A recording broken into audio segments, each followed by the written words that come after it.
Whew, good Saturday morning, y'all. What's up? Oh, my God.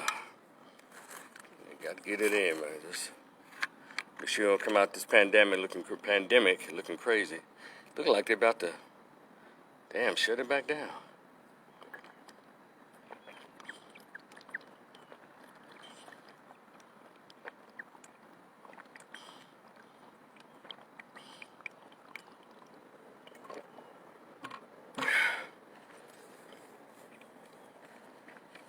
Whew, good morning, good Saturday morning. What's up? Shit, I almost didn't make it, y'all. I started to say, you know what? Depends on how you sleep the night before. You got to take your ass to bed. And I did, but I know what I did. I ate real food after 8 p.m. last night. Man, when people say don't eat before 7 o'clock, they are telling the complete truth.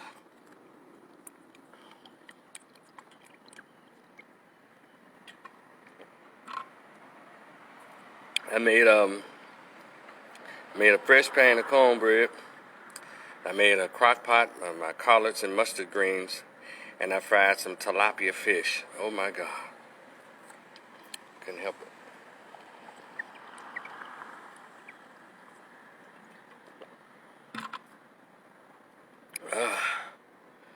it. Mary Max, good morning, girl. See, I've been waiting on you since 6:15. Shit, I was rolling over.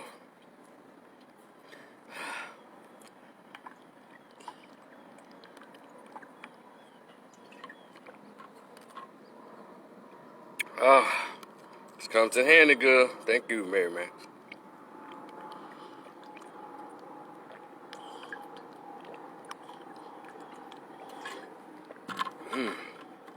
Okay,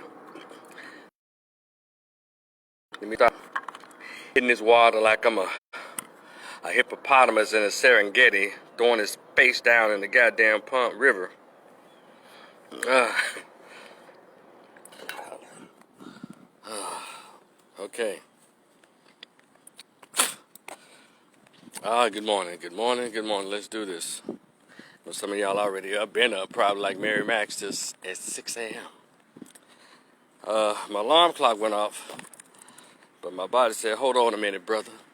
You still got crock pot of delicious collard and mustard greens mixed with the little turkey butt, what they call it, and fried tilapia fish and some cornbread still twirling around in your body, bro.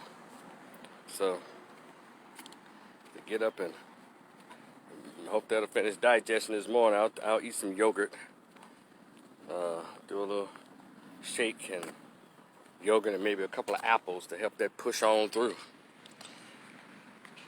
And of course more water today. I'm just gonna really chill today, like I have been chilling all pandemic. But anyway, good morning, come on in. This is not gonna be a long one. I'm just gonna get to it. Let me do my house cleaning first. So hey, if you haven't heard yet, I have this short story that I wrote years ago. It's entitled "The Greatest Pain Ever Felt." Conversation with absent biological father who never wanted to be found. It's only $10. Cash App, $ Rico the Opinionist. If you like a copy of it and decide to hit the Cash App or the PayPal, please send an email address with it because it's in PDF format. It's like 40 or 50 pages. For those who've purchased it already, say they describe it as being a good read, a page turner, and emotional roller coaster. What'd you write, Mary Max? Okay. Whew. So, Mary Max says, my new raw food start date is Tuesday, August 3rd. At least 90 days raw food diet. Good for you. I may piggyback on that just a little. Okay. And basically what the book is, what the short story, I call it short story, saying is, talking about is when I accidentally found out about my actual biological father at age 22. My aunt accidentally spilled the beans. And I didn't get a chance to meet him in person until I was like 39 years old. But I started talking to him at first at age 26, 27. but he never wanted to meet me in person. But he'll talk to me on the phone and brag about how well he's done in his life and his children, how well they've done, but he never wanted to meet me. And so I even sent him a picture, during our conversation exchange. And saw the picture and said, "Oh, I see you took after your mother." Ain't that a bitch? But it's like I have that John Paul Washington, Denzel Washington's son. Denzel Washington's son, John Paul, has his mother's face, but he has Denzel Washington's voice and Denzel Washington's walk and body. Well, that's my situation. I have my mother, I think mainly my mother's face, but I have his voice and his body. But I'd say this because when I finally met him, just walked up on the porch after, I put his name on internet and Google names and stuff and found 5 addresses under that name, and to my brother, "Hey, let's go check these houses out. So let's check this one out. It's way out there." He said, "No, that's too far." So he said, "Let's check the one that's closest to us." I said, "No, let's start out there first, and then we'll come out this way, our part of town." And so we went out to the first house that was far out, close to outside of the city, and I'll be damned, I picked the right one. The first house I picked was his, and I knocked on the door. I rang the doorbell. This was December 2008, December 25th, 2008, and we arrived in front of his house at 4:30 p.m. and saw the happy holidays, little snowman, no glitz, no frills, no thrills. It was like really quiet at the damn house. 2-story house, beautiful yard, and beautiful big 2-story house with 2 garages, and they were closed tight. It was just clean, immaculate. So when it came out, walked onto the porch, I saw my hand come out first, then I saw my body come out, and I was like, I just stared at him for a second. My brother came from around me and said, "Hey, what's up? I'm Eric." And he said, "Hey, what's up, Eric?" And I looked at my brother and said, "Man, you see this shit?" Then that's when my brother like, "Whoa." Then he walked around and said hello. Then I said, "Hey, it's me, Rico. You've been talking to on the phone." "Oh, hey, Rico." Yeah, just like that, very nonchalant. So he asked me a question of, "How did you find me?" And I said, "Well, Google map question." He said, "Well, I have to give you an A for effort because I've worked aggressively over the years." Oh, I'm sorry, John David. I'm sorry, y'all. It's John David. Why I keep calling that man John Paul? John David Washington. John David. Thank you, Mary Max. Why I want to call him John Paul, but his name is John David. Denzel Washington's son's name is John David. My bad. Sorry, John David, man. I didn't mean to do that, bro. He asked me how I found him. I told him Google map question. So he's like, "Well, I have to give you an A for effort because I've worked aggressively over the years to prevent you from ever finding me." So y'all want to know? Then I asked, I'm going to give y'all a little more. I said, no, I'm skipping through a lot, but I'll tell you this part. It said, I said, "So, was this your second wife?" He's like, "Yes." I said, "Where is she? Because it's so quiet in the house." He said, "Well, my son is upstairs." I said, "You think I can meet him?" "No, I don't think so. That wouldn't be a good idea." So he said, "My wife is standing behind me listening." And so she opens the door, and she comes out, and he says,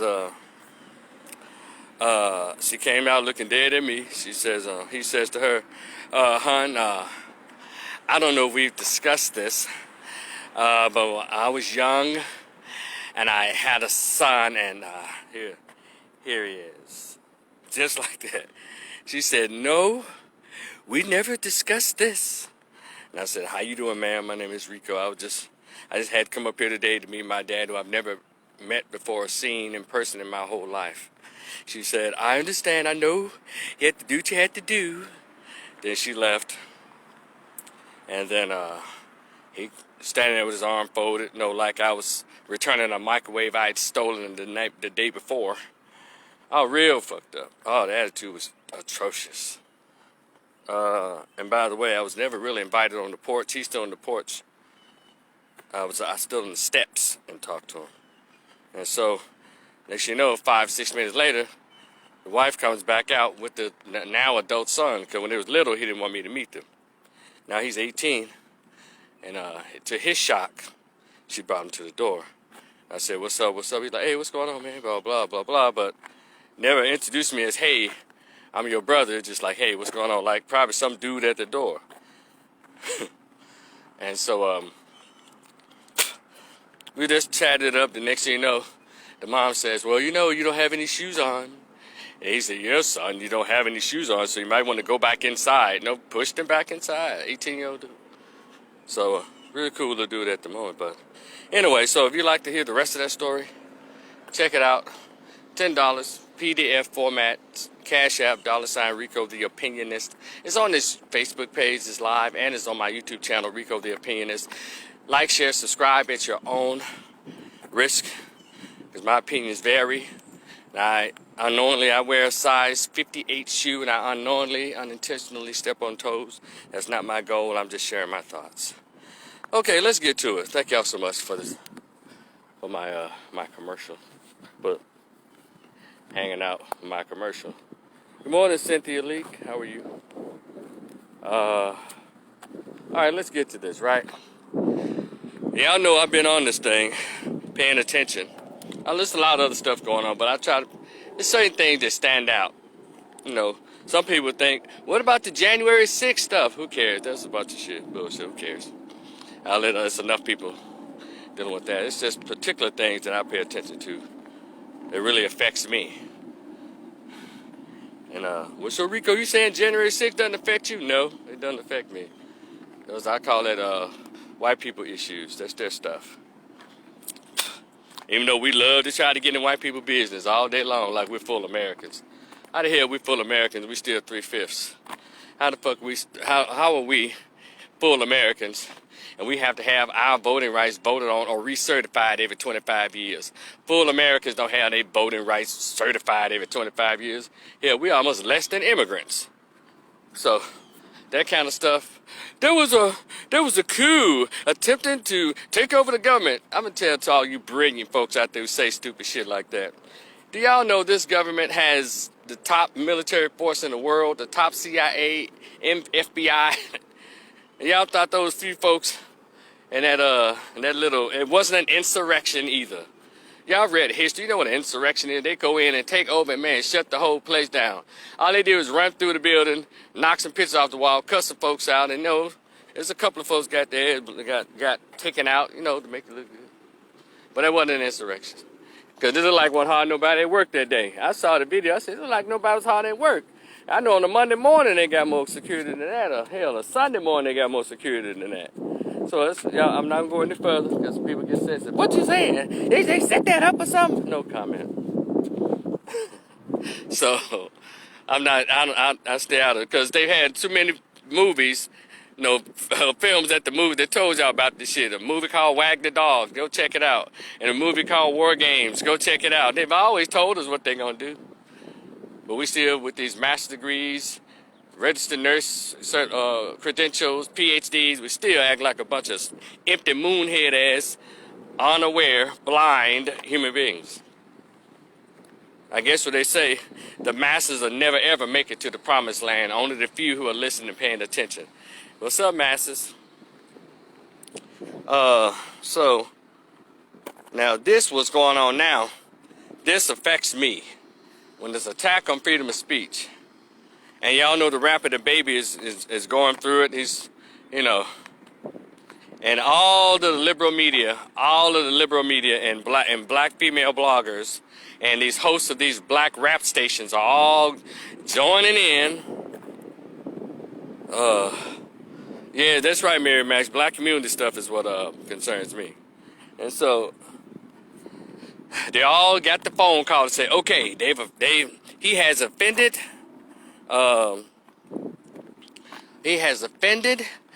one of the protected class, that is the LGBTQP. And I'm not even going to assume that all the gay people are even behind this or with this attack on this guy's free speech.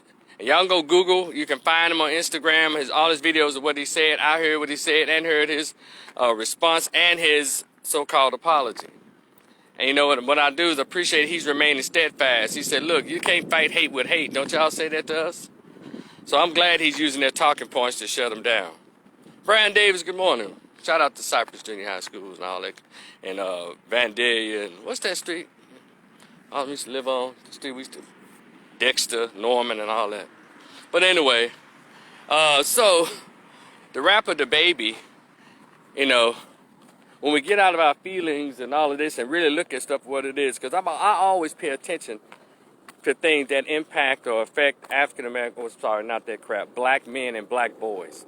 And as long as we understand history, there will always be a conflict between Europe and Africa. I don't care how you describe yourself, racially or religiously, look like me, Don Cheadle, and others, we still with African people. So it's been broken down into so many other particles, right? The Baby is a very clear black man. Do I care for the content of these black rappers? Hell no.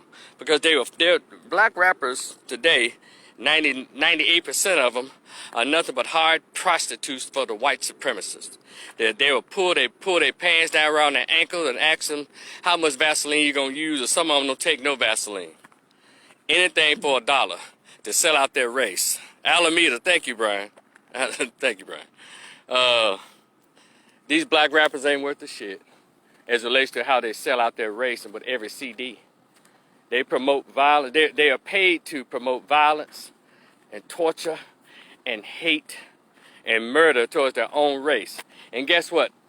Elton John, all these black female bloggers who are being supported by white corporate dollars, you know, and these black, like the K97s, the Hot 107s, the K104s here in Dallas, and all these Hot 97s and all these hip-hop stations, these black folks, they're okay with it too. They all getting paid by the same white supremacists that put out and distribute this kind of music that hates black people. And so, Dion, what's up, my man? And so, that's why, you know, I don't have that kind of, you know, I'm not invested in them in that way. But however, believe it or not, they have the right to free speech. But as long as they don't attack the protected class in America. The protected class, if y'all don't know, in America is, of course, white folks.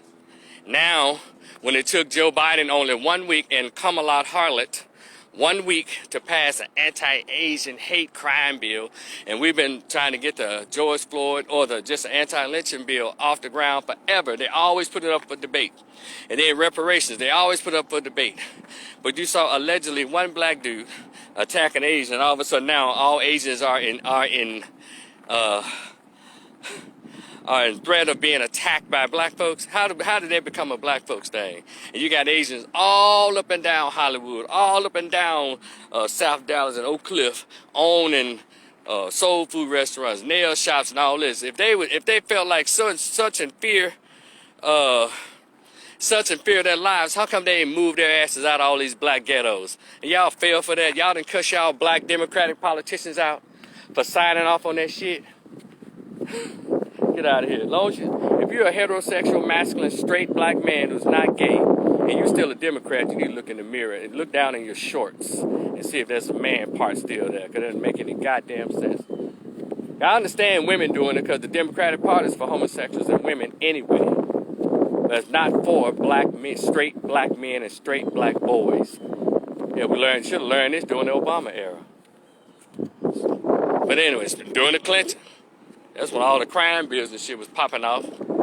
So, but anyway, I'm getting off to why I really came on live. But I just want to say that as long as these rappers are talking really reckless to other black men and talking about murdering other black men, every race, every sexual orientation, every educational level, every economic level is fine with it. But as soon as it seems like when those black men accidentally, unknowingly tried to take a dare and appear to offend one of the protected classes, homosexuals, Asians, white folks, white women, and sisters, when they complain about it and get white women to help them to punish black men. Y'all didn't hear what I said, did you? As Minister Jap on YouTube refers to them as the German shepherds, the gatekeepers, the barking dogs for the white supremacists. And that's what they do. Misogyny, sexism, patriarchy, the black male oppressive patriarchy. And please somebody in history tell me where black men have oppressed black women. That's a whole nother thing. You see how we all screwed over not paying attention? And I'm not religious. I'm an independent as relates to voting and whatever. I'm an Aquarius. I have my own mind. I think for myself. Hey, Kenyatta Kelly. Love you too, sweetheart. Graham. Bam! You dig. So, you know, we're playing games. And these people are still playing games. And because we stopped reading what the scholars wrote for us in the 50s, 60s, and 70s. And I'll continue to say I've had the pleasure of meeting at least a few of those scholars, like Dr. Francis Cress Welsing, Brother Neely Fuller, Dale Jones, actually Baba Obatunde, what's his name? A tall, light-skinned man. He did a whole speech about 2 hours and never had one piece of paper on his podium. This was at Russ College National African American Student Leadership Conference. Shout out to I always forget his name. He used to be over the social work program at Russ College. I used to attend those and meet all the scholars. Some of those scholars who appeared in Tavis Smiley's State of the Black Union addresses. Well, he used to have those, and people like Dr. Julia Hare. I got a chance to have a conversation with her before she passed. And Dr. Joy Leary. So I had a chance to meet our scholars who wrote the truth, and we will not read it. That's why we look so stupid in 2021. We've looked stupid in the past 25 years, though. When we stopped reading what our scholars wrote, our scholars went broke. They died broke trying to tell the truth to our nation. And we refuse to read. So here we are today. So anyway, the right to free speech. I'm sure we are all familiar with that. Is that the First Amendment, Second Amendment, whatever it is, to the right to freedom of speech and right to freedom of assembly? I jumped on that horse and I rode that bucking horse. Man, when I learned about that when I was really young, the right to free speech. My free speech was cut off when I wrote for I didn't write for the school newspaper called the Grambling Night at Grambling State University, but my opinions, I'll say this, we used in the Grambling Night, it was called the Grambling Night, right? And there was like 3 or 4 pages where students were allowed to just submit their opinions and ideas, and the school newspaper would print their stuff. So I submitted my first article. It was like an address and a complaint to those people who were members of the Lyceum Committee at Grambling State University. And the reason I did that is because here I am in a black college, and our Lyceum programs a lot of times held at night. And here we are in a black college. You got 4 white guys playing the jazz saxophone. I was like, where's Grover Washington Jr.? Where's one of the Marsalis brothers right there in New Orleans? Why are we listening to 3 or 4 white guys playing jazz saxophone at a black college? And I put it up there, and I use words like, these people are obviously incompetent, or they don't know the spirit and the rhythm of black students at a black college. Come to find out, the members of the damn committee were some of my professors. And I met them one-on-one. One of them was Dr. Ann S. Williams. She taught English. Well, Mr. Rivers, I am on the committee, and I don't appreciate your words. So the committee, we planned the Lyceum agenda a few months in advance. And I said, well, it is what it is. I didn't take back what I said, but, you know. And so I just kind of chilled out because she was in control of my grade. And I met those others. So that was the beginning of me sharing my thoughts, pointing out the obvious. And so I would share articles like that and talk about behavior on campus and behavior in administration, just making observations. And next thing I know, after about 3 or 4 times, I would do it like every week, submitting something, to the point that my opinions became more popular than the students who majored in mass comm and journalism.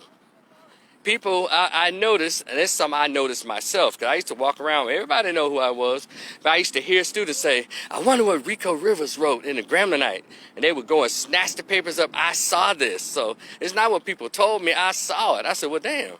And so, and next thing you know, and I felt a little hate on the little Grambling Night staff.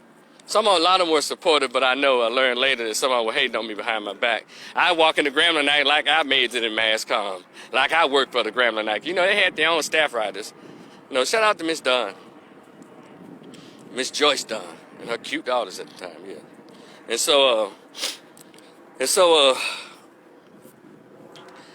so after a while, he came to me, Reginald Owens.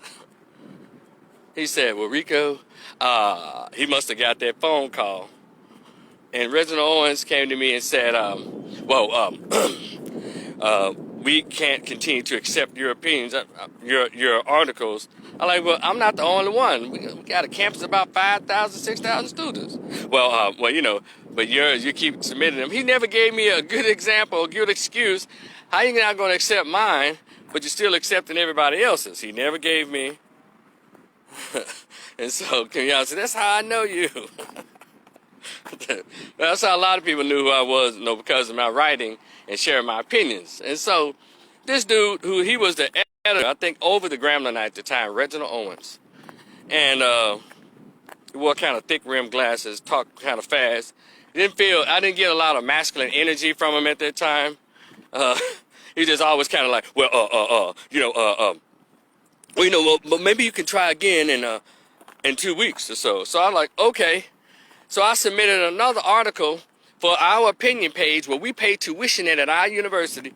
And then he came back and said, I don't know, Rico. I'll have to see if there's space. And so, I went to my homeboys who lived in Drew Hall. Shout out to Gabriel Harris, my man Eric, who changed his name to Malik. And so I said, man, they stopped accepting my articles in the Grambling Night. And he's like, he said, man, F the Grambling Night. Young guys, they like 19. We got 19 to, students in Drew Hall. He said, man, F them, write your own, man. And so I said, you know what? That sounds like a good idea. And so I said, F the Grambling Night. And so I came out in the fall of 1992, November 4th, with my very first handwritten, I wrote on front and back, my very first newsletter entitled, In My Opinion, by Rico Rivers. And my first two articles were Bill Clinton elected president, blah, blah, blah, and I talked about his ass. And then my second article, now this is the one that put me, I think, in newsletter infamy. Male students at Grambling use Halloween as an excuse to come out of the closet. And the reason I wrote that article is because I noticed, I'm always observant of my surroundings, right? And when something's not looking right, I'm like, man, what's going on? And so I started noticing during the Halloween weekend at Grambling, a lot of young men, football players and all that were dressed up in women's clothes. I guess that was the costume. They had on wigs and dresses, and of course, I keep telling y'all, the biggest promoters and encouragement of homosexuality are black women. They're around there thinking it's funny. And so I looked at it, these big old strong burly guys in dresses and stockings and heels and wigs. And when that article came out, that also was the beginning of, man, somebody gonna kick your ass. My beat up threats started, or who is this mother lover? So anyway, I said all that to say, it didn't matter if you got mad or not, I still had the right to free speech because it was under the banner of, in my opinion. And I still have those thoughts. I still, express thoughts. It may not be orthodox or goes along with the norm. That's probably what makes it so special. Anybody that can speak their mind and is not in line with what the accepted norm is, you're cool with me. And so, stop throwing rocks, you little bastards, when I walk around here. So anyway, so saying back to the baby and the rappers. I don't agree with a lot of, hell, 90% of their content. But on the United States Constitution, and that's supposed to be America, they have the right to say it. But I guess they only have a right to say it if it doesn't offend any of the protected classes. Any of the protected classes. Y'all get it? So now, we had Elton John and we had all these other folks that come out, and all these other people come out and talk crazy to him. I'm like, what the hell they drag that old relic at? Elton John, fuck you. And so, now this week, you have Travis, what's up, bro? You have Questlove from the group The Roots. He's come out and made his little statement, I guess, condemning the baby. And then you have Madonna. I'm like, really? So let's start with Questlove. Tell you something. And so I read what he said, and I read what the baby had to say. You know, basically, Questlove is like, you know, we all should, you know, don't disrespect anybody. And when he had the nerve, you know, they paint this narrative as if the baby is this big homophobe, this homophobic rap. There's no place in America for homophobia and blah, blah. Everybody reads from the same script. Every celebrity that comes out and says anything about the baby, please read their words. They all pass the same script around. There's no room in America for homophobia, and people have been marginalized, blah, blah, blah, blah, and no place for homophobia. And so, but there's plenty of room for black malephobia and heterophobia, obviously, in this country. And so, this son of a bitch, Questlove, had the nerve to quote Huey P. Newton. But let me say this, add this as well. People who are reading the baby's response, he said, look, my N-word, look, man, it's cool, you have the right to say what you're going to say, but I don't know who this nigga is. And that went straight to the ego of Questlove. And everybody like, what do you mean? You don't know Questlove? He's the legendary drummer of the Roots. He's the blue blue. He's a legendary drummer, you know. A lot of these rappers don't know who a lot of the forefathers and foremothers of hip-hop are. They don't. They just trying to make money and feed their families. Zakia, hey, how you doing? They just trying to make money. They don't know. They haven't done the research. They're not hip-hop historians. They just saw a way to make money and get out the ghetto. I don't approve of their way, but that's who they are. So the baby doesn't know who a drummer is of a group that's now become the house band to Jimmy Fallon. Hell, when the Roots put out anything that was played on a rap station that they listened to, let alone who in the hell know who Questlove is that's under 40. Probably a lot of hip-hop aficionados, but you know, those who are not into neo-soul or hip-hop, they won't know no damn Questlove is. We know because we're his age. Because we're into real hip-hop. We were there when hip-hop was hip-hop and not this trash-ass rap music. And neo-soul and poetry. That's how we know who you are. So don't try to attack him because he don't know who you are. And everybody else, don't attack this 28-year-old rapper who raps about, you know, just a bunch of foolishness. Well, how is he supposed to know who it is? So I like give him a pass or learn about who. You know, go to him and say, hey, my name is Questlove, brother. I did that. You know, if you got so much to say about him, go talk to him, Questlove. Yeah, you one of the elders in rap, remember, well, hip-hop. And then I guess he was supposed to know you because you put out this documentary called Summer of Soul and all that, and I heard that you're getting rave reviews for it. But I don't like the hypocrisy of these black folks, these black celebrities. Boy, they know how to call y'all and have y'all to come out and attack anybody black, boy. But it's interesting, Questlove. When Jaguar Wright, y'all know who she is, don't you? When she came out and told it on y'all ass, y'all allegedly, reportedly, supposedly, members of the Roots was around here sexually exploiting and sexually objectifying black women on your tour bus and everywhere else. But you didn't come out and say there's no place for sexual exploitation of black women. There's no place in America. Huey P. Newton said this about exploiting black women. You didn't say that then, Questlove, motherfucker. Y'all two-faced, bought off, go along, get along gang, motherfucker. Shout out to Kwame Brown. Gatekeepers, shout out to Steve Coakley. Y'all a bunch of trained clowns. And you a house band for Jimmy Fallon. Shut the fuck up. Yeah, I said it. Jimmy Fallon, Tonight Show. It's historic. But so I just find it amazing when they're attacking black folks. These black rappers are attacking black people with their vicious, murderous, angry, terrible music, violent music.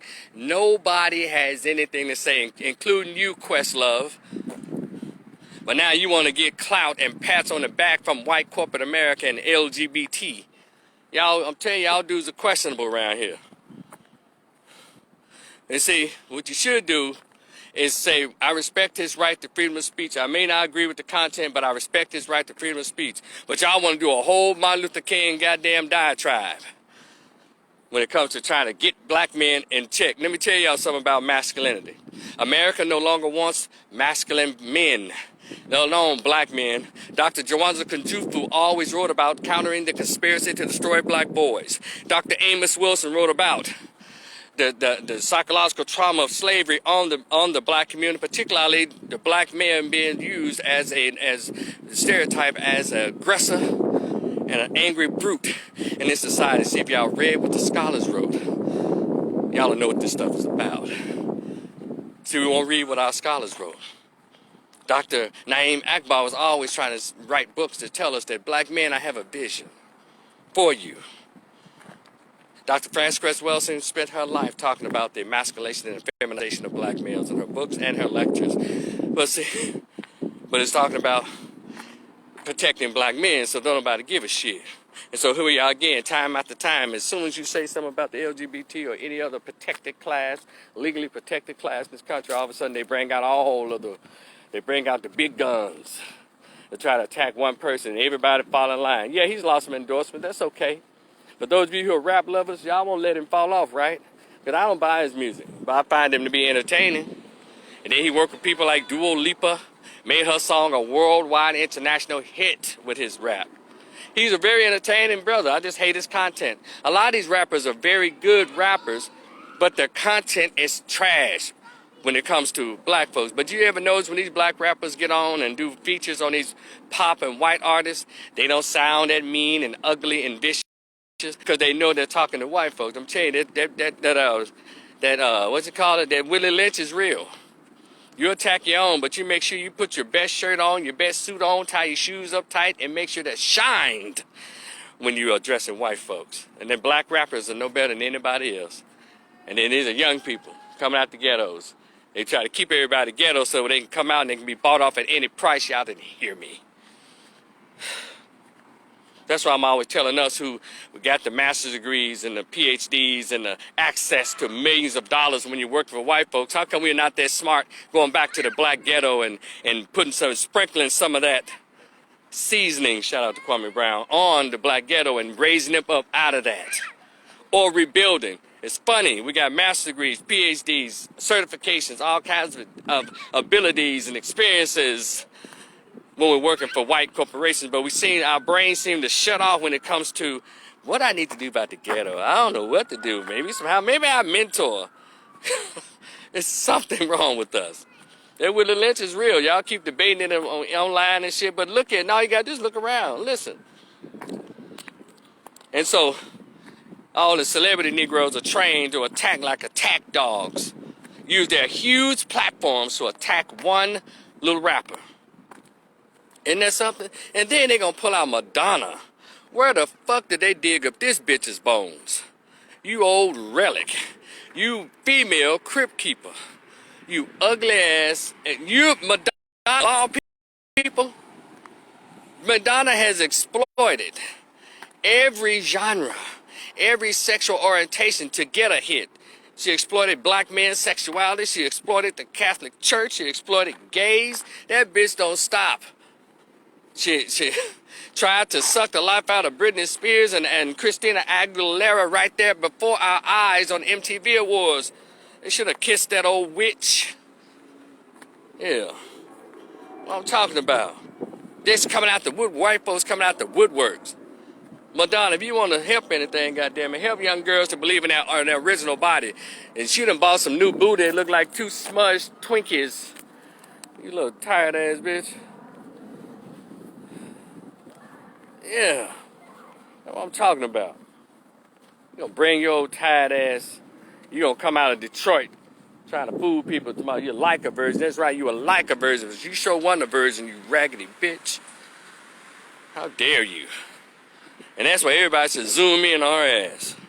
Let her and Elton John and all of them that think they got something to say.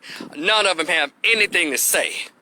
When these rappers are destroying, mutilating with their lyrics and their video images, black people and black men and black boys and black women, black girls.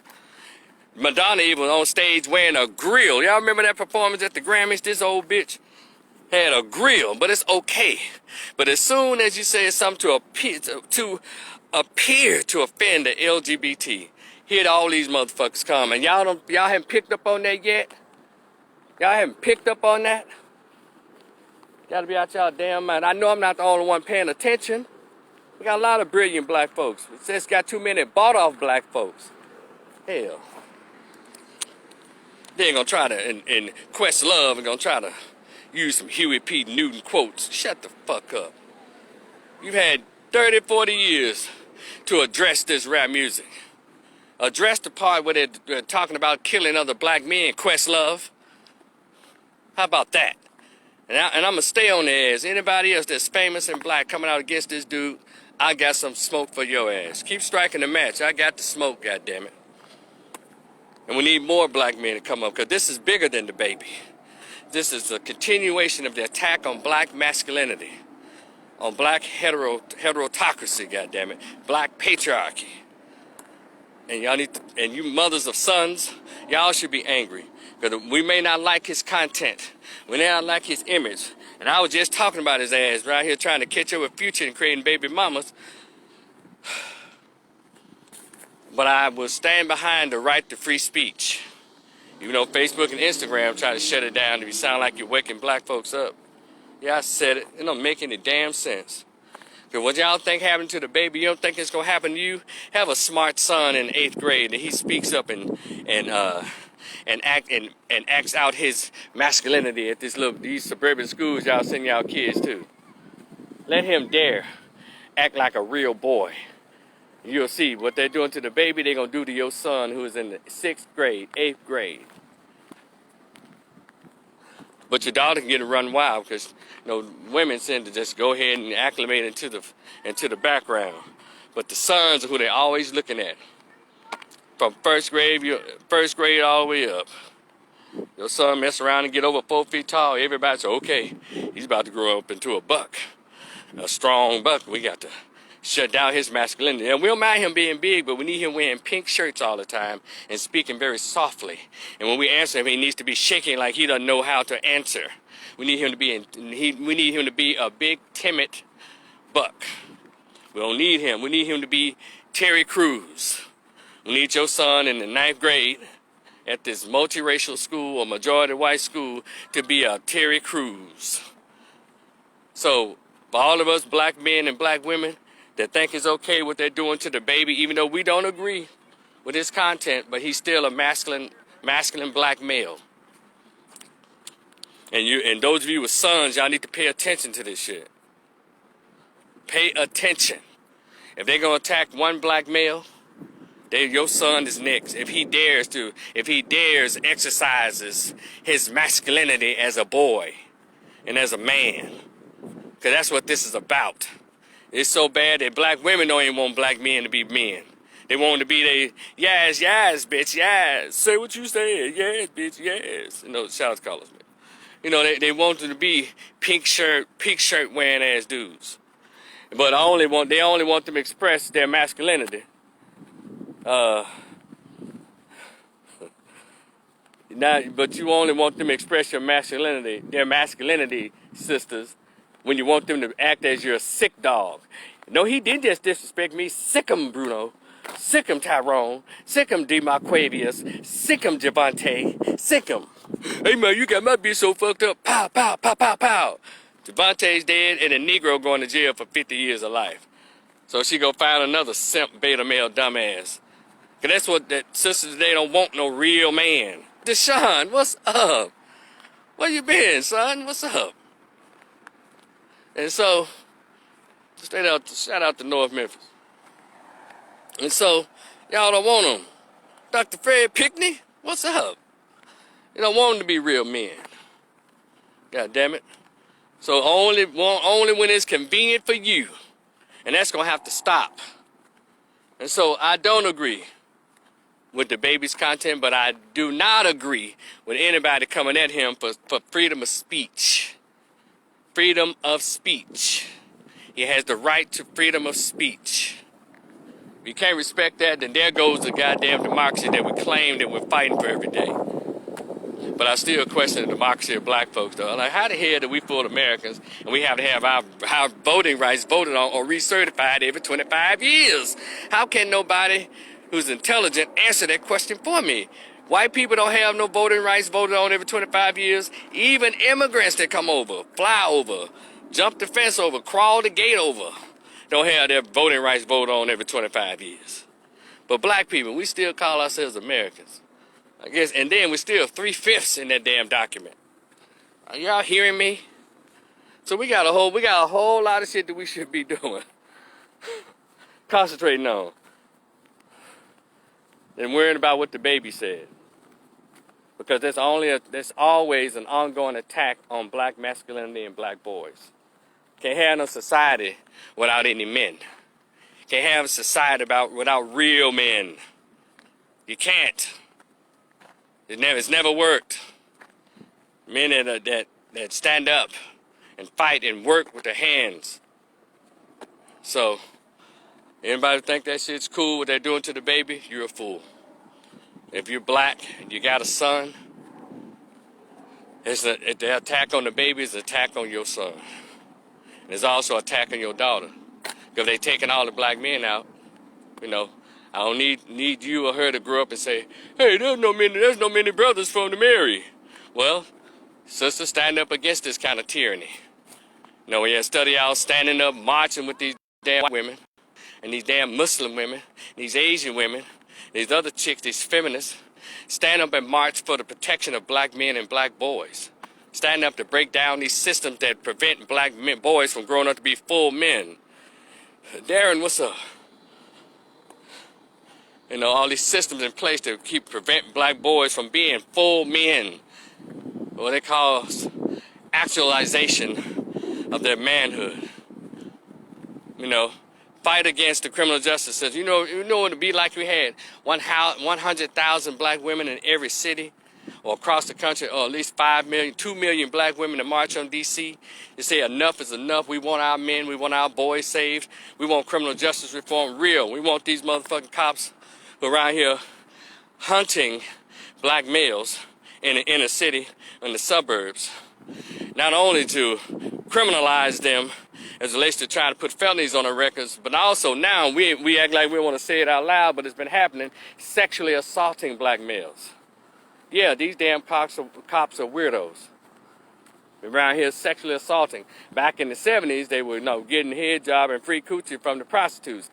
Now they around here getting head, if you head for jail or to ride down to the police station, and these guys are giving out, that's some other shit, but yeah, sexually assaulting black boys. So, and also, y'all want to go, you should go up there, 2 million black women should form together and go to D.C. and also your local elections and say, we need to dismantle this child support system, because it's not only is it sexist towards men of all races, but it's really brutal towards black men, especially ones that live in the ghetto. They ain't got no money. Hell, he's poor and she's poor. They're both having sex, but how come he got to pay the lion's share and she gets state assistance? Come on. I ain't making this shit up. It's going on every day, and black men act like they're fucking retarded. They're killing you out here. It's almost like, man. And so when I hear women talking about, we need to protect black women, no, black men need to be protected around here from a lot of y'all. Hell.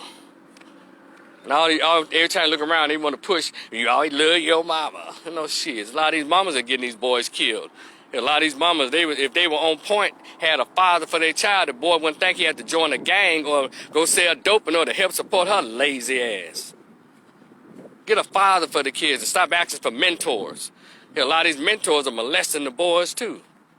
You look up the word mentor, you'll know what I'm talking about. It's a Greek connotation to mentoring. Just like gymnasium, go look it up. Caesar and all them, the senators of Greek and Rome used to go to a gymnasium where boys played at, and they would pick them a young squire to have on their side. Darren, you right, bro. Darren said, black men are scared to death of black women. Now, it sounds like that, doesn't it? And those of us who are not, we'll call all kinds of names. Oh, you hate his mother. Who hurt you? And all that shit. So I'm so over that. I'm over 50, so I'm over a whole lot of shit, trust me. So, you know, yeah, look up the word gymnasium and do the history of that and look up the word mentor. So I stopped saying mentoring because when I find out what it's really about, hell, and a lot of young men who had these mentors and Cub Scouts and Boy Scouts and these mentors around here, hey, y'all know what that's about. That's a grooming process. Come on, somebody. So we got to change the word. How about we just have some adult admirers or adult examples, role models. There you go, some role models. Because we got to kill that mentor word. Because a lot of these mentors, these pedophiles are all over the place. And it's funny, those same folks, they know all the stuff that's going on, but they'll come out and attack the baby.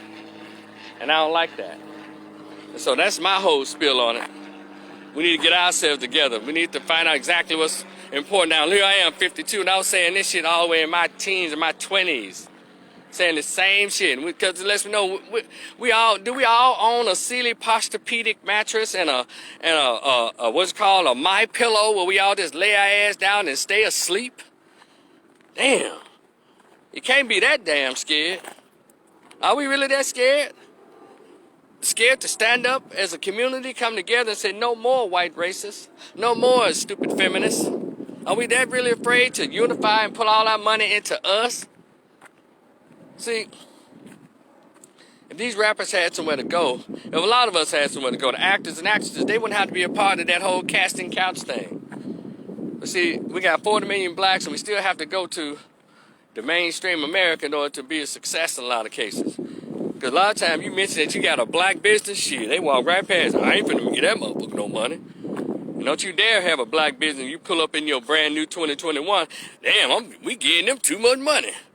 But Ming Ling and Dr. Mr. Chi and Mr. Chang, their kids pull up in 2021. The one that y'all sent to Stanford and Harvard off y'all food stamp money, y'all cigarette money and beer money for the past 25 years. And they live in the suburb miles away from the ghetto. But they come in there, hey, how you doing? You straight through there, you know, try to pick up the language and all of that. And then these idiots, these dumbass black folks gonna put some crap on Instagram with this broken English ass Korean, old Korean woman. I don't know what the fuck is going on. He got the game wrong. They said this is the blackest Korean I'd ever seen. How disrespectful, how self-loathing, how self-hating is that? I guarantee you some black chick did that, because, I don't know, black women, not all but too many, they have this obsession with being white. Anything. And you know, in high school, I've always been like this. Even before I started meeting the scholars, I had something, there was a God in me. Come on, somebody. There was something in me, the spirits of the African ancestors. I never got it right, but I knew it was something in me and said, nah, that don't sound right. You know, in high school, in junior high school, it's real, it's over now. It's just terrible now. They used to have what they called these white boys who hung out with black dudes or played on the basketball team, football team, and got a chance to have sex with a couple of black girls. He walking around there. They said, man, that's a cool white boy. All because he commits crimes and fucks black chicks? He's still a white man in America, fool. There's something wrong with black folks. That's a cool white man. Cool white boy. I didn't appreciate that. I had a white friend in high school. Tim Russell, shout out to Tim wherever you are. You know why we were cool? Because he was white and I was black. He worked on trucks, his daddy worked on his daddy's car, and I came over his house once or twice in Frazier. And he didn't try to act like other than the country Frazier white kid he was, and I was the North Memphis brother that I was. I didn't speak that hood stuff, but even though I grew up in a low-income area around all of that, My mother always told us, I don't care if you are born and raised in a barn, you don't never have to look or act like an animal. Even in the hood, I didn't behave like a lot of folks who was there because it's not required. It's not required. The hood is just your geographical location. It's not your DNA. And we need to teach these folks, stop that damn excuse. Well, I'm just a product of my environment. Well, man, please. Based on that, y'all know how many hoes have bringing me money even today? How many stacks of shoes I was going to put up some women's asses for coming up short with my money? That's the environment I grew up in. You know how many slaps to the face so many chicks have got for running off their mouth at me? But you know, college softens a lot of the blows for a lot of you ladies. Y'all are lucky that black man goes to college or university. Y'all are lucky. Now, if he go to trade schools, he still got that pimp hand. He just know how to fix on cars and shit and build houses. But college, it kind of broadens our minds, so we ain't too quick to smack you in your damn mouth when you run off in the mouth. We try to give you a pass by intellectualizing you. Like, you know what, that's not necessary, sister. We can talk this out. But a real player who just went and got a trade, making plenty of money, or she like, bitch, who you think you talking to? Pop, pop, pop, pop, pop, pop. I'm loving it. So, no, I don't advocate violence. I'm just saying, there's a difference. Y'all need to be trying to get more black men in college, ladies, instead of about bragging about being the higher number in college. Y'all need to be trying to get more black men, because they go to trade school, they beating y'all ass. And shout out to my brothers in trade schools. I know y'all said, well, there's some college dudes beating some women's ass. Yeah, I know that. I was there at Grambling. There's girls getting their ass whooped. Well, mainly AKAs getting their ass whooped. You know, I don't know if it's by Kappas. I know it's some dudes who were non-fraternity, but yeah, I know about that. You know. I'm just saying, y'all better hope. Y'all better hope a lot of these guys go to college and become intellectuals. Because intellectuals try to give you a break and talk to you and all that, but these cats that go straight to the trade schools and learn about welding and building houses and become electricians and master mechanics and master electricians and guys who do what do you call it? It's a new word they call for doing a lot of yards and cut yards and trim hedges and stuff. You don't want to play with those cats. They'll let you know, bitch, I work my hands all day. I ain't got time for this smart shit. They come home and take showers after work. But guys who went to college, we come home and have a seat in a lazy boy and just kind of chill. So, ladies, I tell y'all, don't be playing with these guys who went out there and got trades. They were taught how to build and fix things with their hands. They weren't really taught how to work this as it relates to putting up with bullshit that women spew out. College guys, we'll give them a little more because we read books, we have conversations about various topics, dialogues that go all the way to in the morning, you know, talking to women about that kind of stuff. I'm not going to repeat that, Darren. So I'm just saying. And if you're going to say like OJ, I'll say like Ray Caruth. I'm just saying. But anyway, terrible.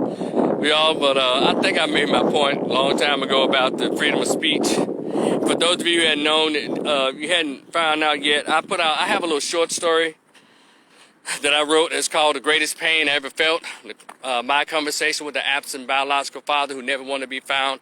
And basically what the short story is about is me accidentally finding out about who my actual biological father was or is when I was 22 years old.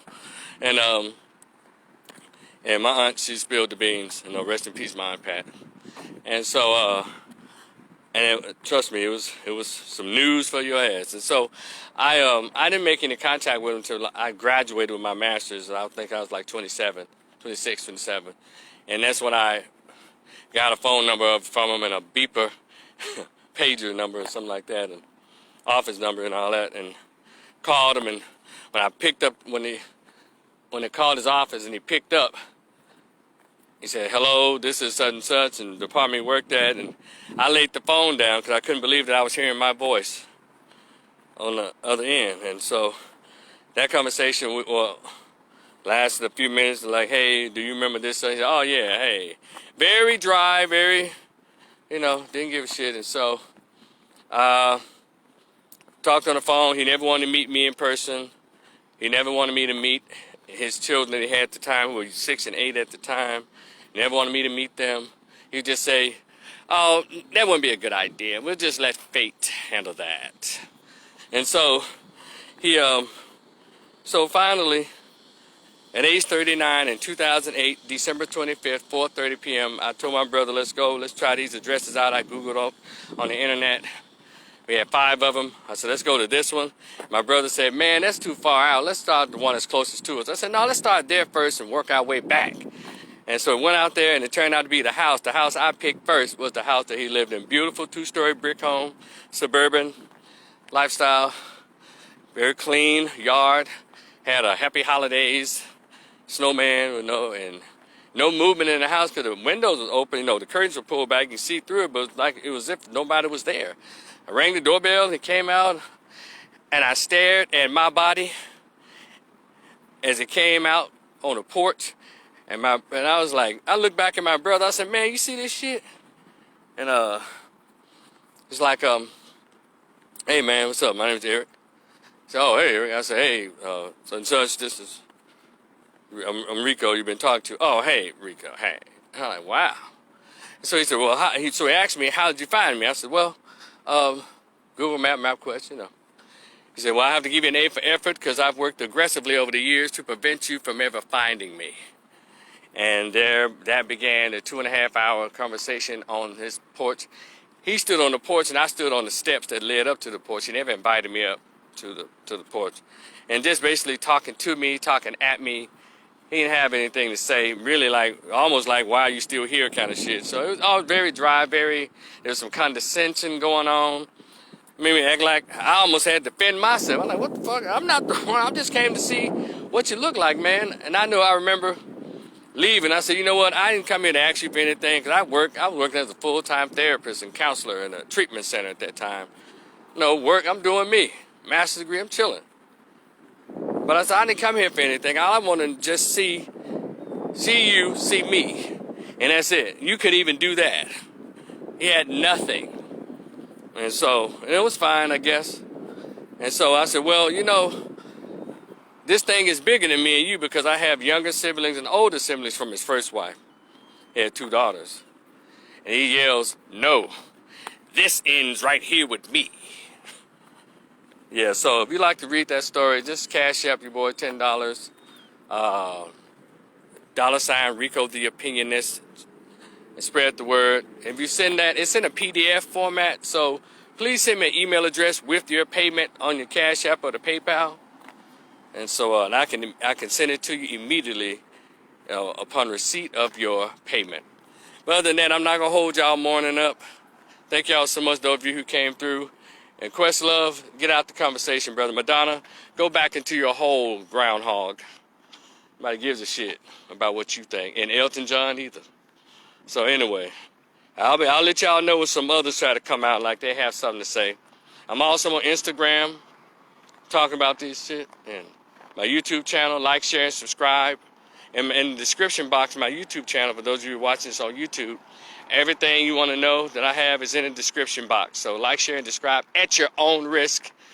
Don't you volunteer to subscribe and find somebody you don't like. You know, he need to get his channel off. I don't like what he said. No, you volunteer to do that. So same thing on my Facebook page. Feel free to unfriend and move the fuck on, because it's always good to cull the herd. I just need my Rico people. I don't need those who visit and then complaining. You can go ahead and unfriend. It will not hurt my feelings. I ain't feel it though. So anyway, y'all be cool. Y'all enjoy the rest of your Saturday, your weekend. Ernest, good morning. He says, Rico and his opinions, power up for sure, brother. I'll see y'all in the future. Peace. Let's see what this is. Bye, y'all.